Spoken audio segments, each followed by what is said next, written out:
keluar remote, keluar kaset. Nah.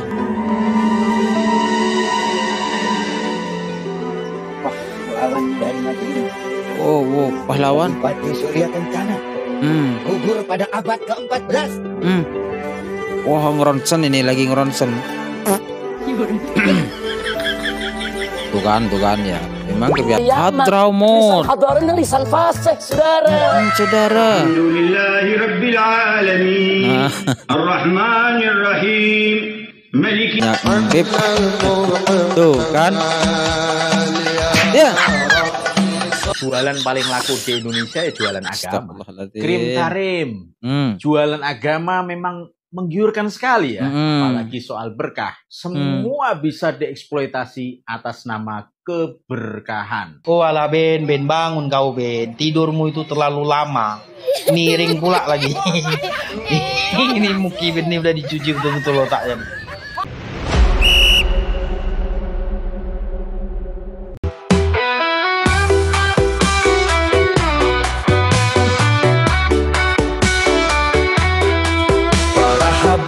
Aku dari Yaman, padahal menumpang menjadi imigran, numpang makan di Indonesia. Tetaplah imigran bukan Nusantara. Enyahlah kau anjing bangsa, enyah kau bangsa hurufat. Kalian bukan pribumi, pertiwi tak mengakui. Oke, assalamualaikum warahmatullahi wabarakatuh. Halo para mukibin yang mungkin nonton ya di video kali ini ya. Entah kenapa saya ingin mengucapkan terima kasih kepada para kibin, orang-orang yang setia menjadi jongos klan Ba'alawi.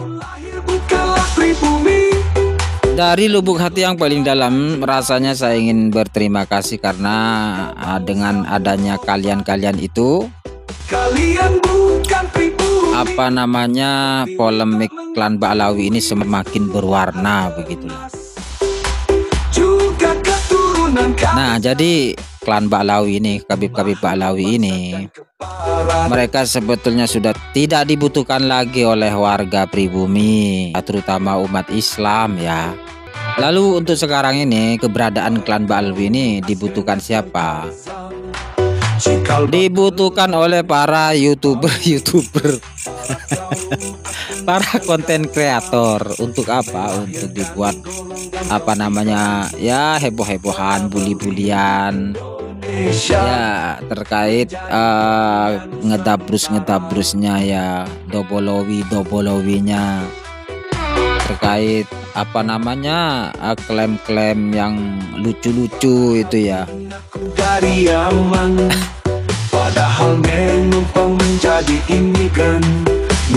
Ya mungkin kita perlu juga sih untuk klan Ba'alawi ini.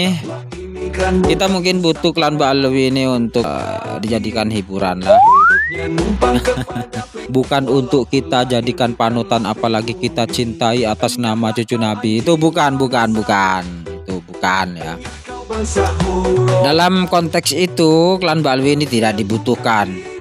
Ya, tidak dibutuhkan. Ya, selama mereka mengaku cucu Nabi, selamanya warga Indonesia tidak butuh terhadap klan Ba'alawi ini. Kalau seumpamanya ada yang mengatakan, oh ada klan Ba'alawi itu yang alim, yang alamah, oke lah. Sekarang saya mau tanya kepada kabib yang alim itu, klan Ba'alawi yang alim ya, yang alim, yang alamah, yang sekarang, apakah ET juga termasuk keturunan Nabi Muhammad? Kalau seumpamanya jawabannya adalah ya, anak keturunan Nabi dari kakek-kakek anak. Jadi ya, kita tidak butuh kalian, tidak butuh siapapun Habibnya, tidak butuh klan Ba'alawi yang mengaku-ngaku cucu Nabi itu, nggak butuh Indonesia. Yang butuh terhadap klan Ba'alawi itu sekarang para konten kreator Yang butuh pada Khabib-Khabib Ba'lawi itu adalah para YouTuber untuk merosting kalian ya. Karena apa? Karena semakin dobol, semakin ngedabrus, semakin ngecaprak, maka para YouTuber, para konten kreator itu semakin cuan. Oke, semakin cuan. Kalau untuk umat Islam yang ingin mendapatkan pencerahan ya, banyak yang bisa kita jadikan panutan, bisa jadikan guru ya, dari para kiai-kiai, para alim ulama, para asatidz ya.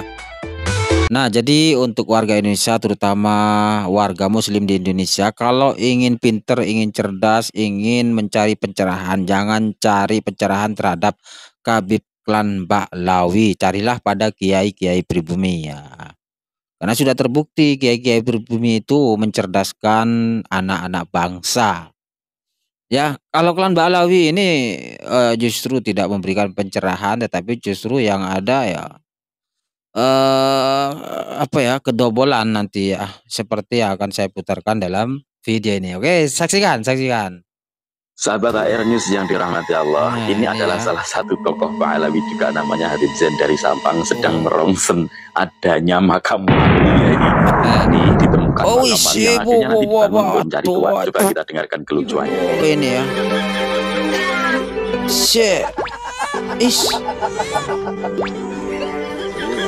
Keluar ilmu, keluarkan.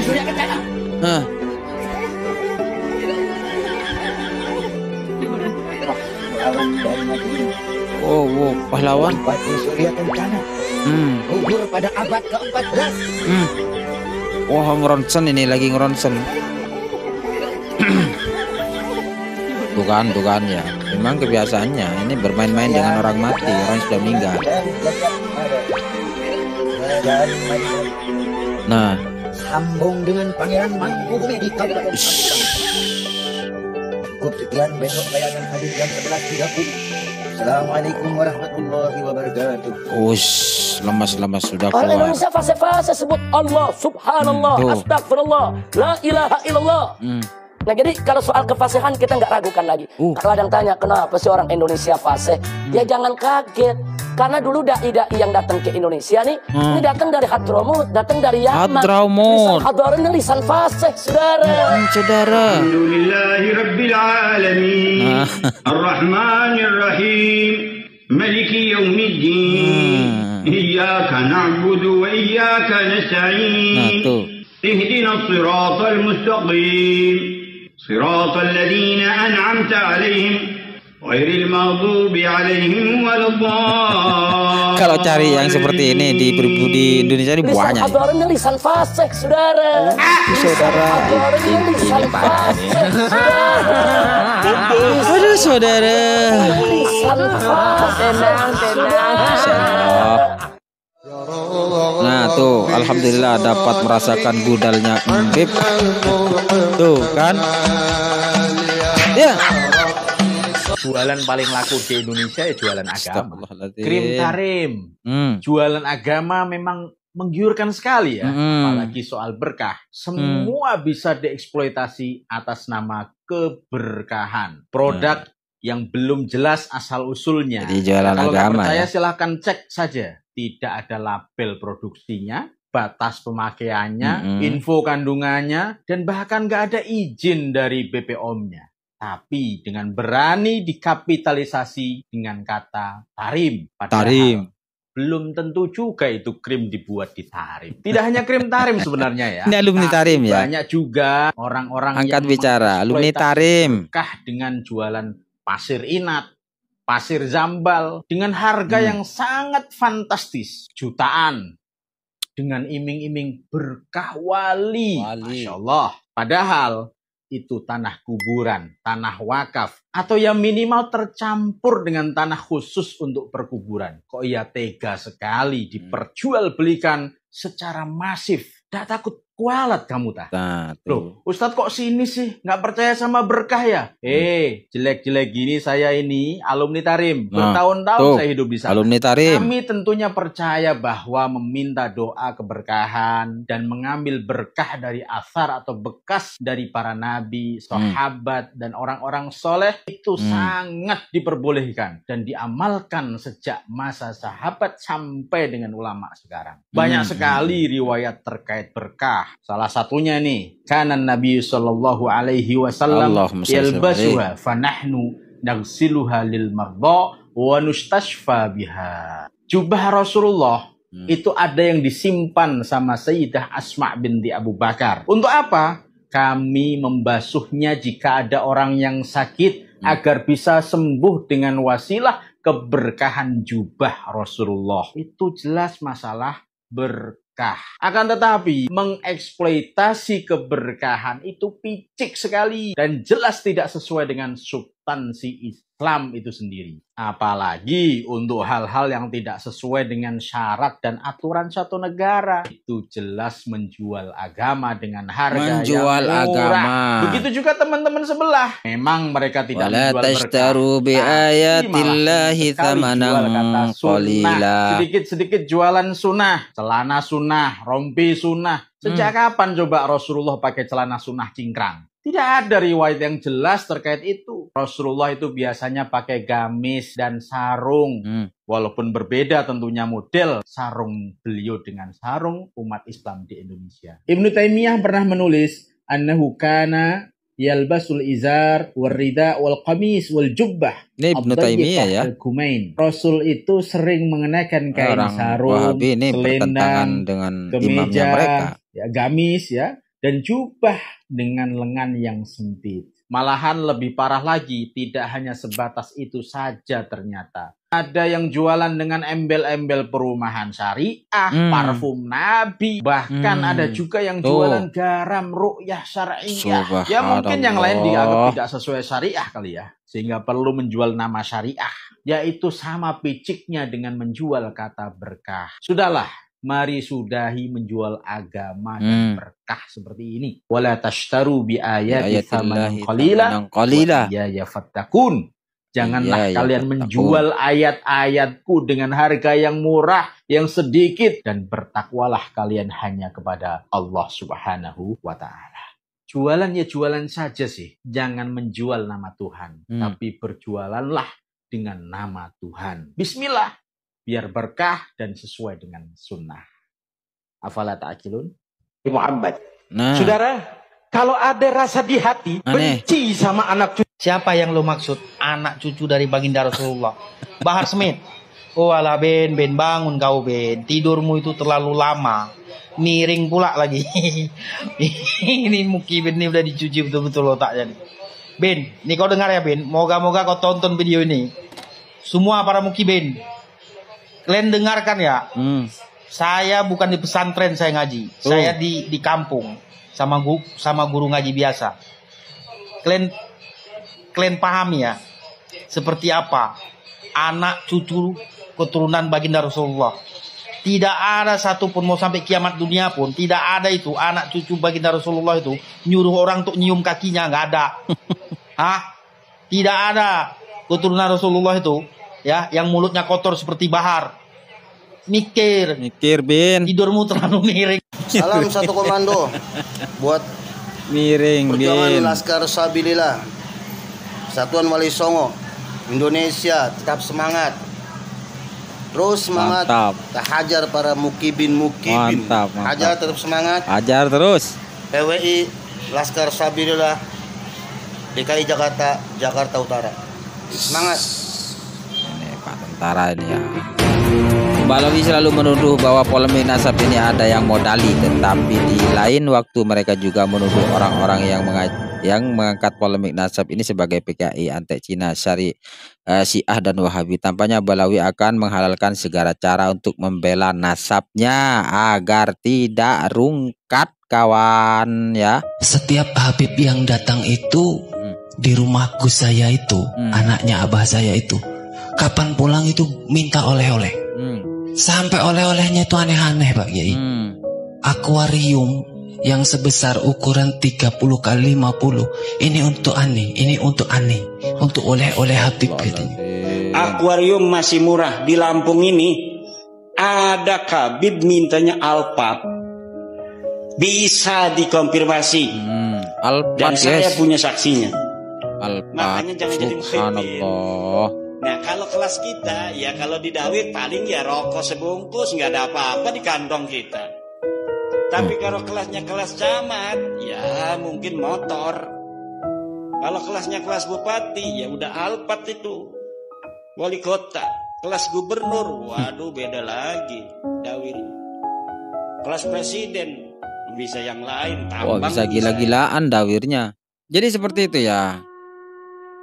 Mereka para klan Ba'lawi ini kalau kita lihat secara keseluruhan, bahkan kalau kita telusuri sampai ke ajaran-ajaran para leluhurnya, dan sekarang ini kan sudah banyak dibongkar oleh santri-santri berubumi tentang ajaran-ajaran klan Ba'lawi yang menyesatkan dari beberapa kitab-kitab Ba'lawi. Ada yang remas toket, katanya wali boleh remas toket, ada yang nya bisa jadi emas, ada yang hujan susu, ada yang waduh bisa memadamkan api neraka, bisa malaikat bentak malaikat. Itu aduh, masya Allah, ini yang parah ini ya. Ini alumni Tahrim saja ini sudah bongkar semua bahwa klan Ba'lawi itu suka menjual-jual ayat, menjual nama Allah, menjual atas nama Rasulullah.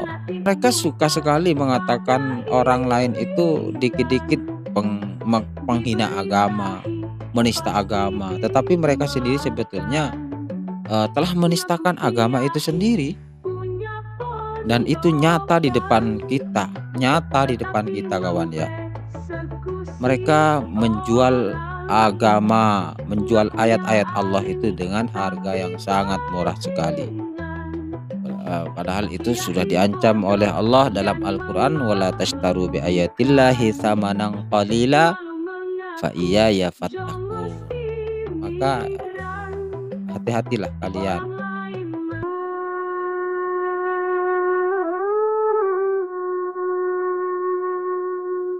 Kalau Kiai Ba'lawi itu artinya jongos pribumi, merasa paling benar sendiri. Itu artinya goblok sejati. Bila bertemu Habib Ba'lawi, tangan disembah sambil membungkuk. Itu adalah kiai dulu, disebut dulu malah mencaci. Kiai jongos otaknya buntu, ngaku berilmu mudah ditipu.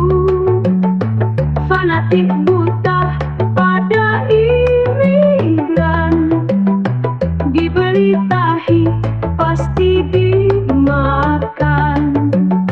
Ngaku kiai punya pondokan, tetapi mempersekusi orang. Ngakunya alim tapi bajingan. Kiai bodoh dan memalukan, malu mengaku jongos imigran.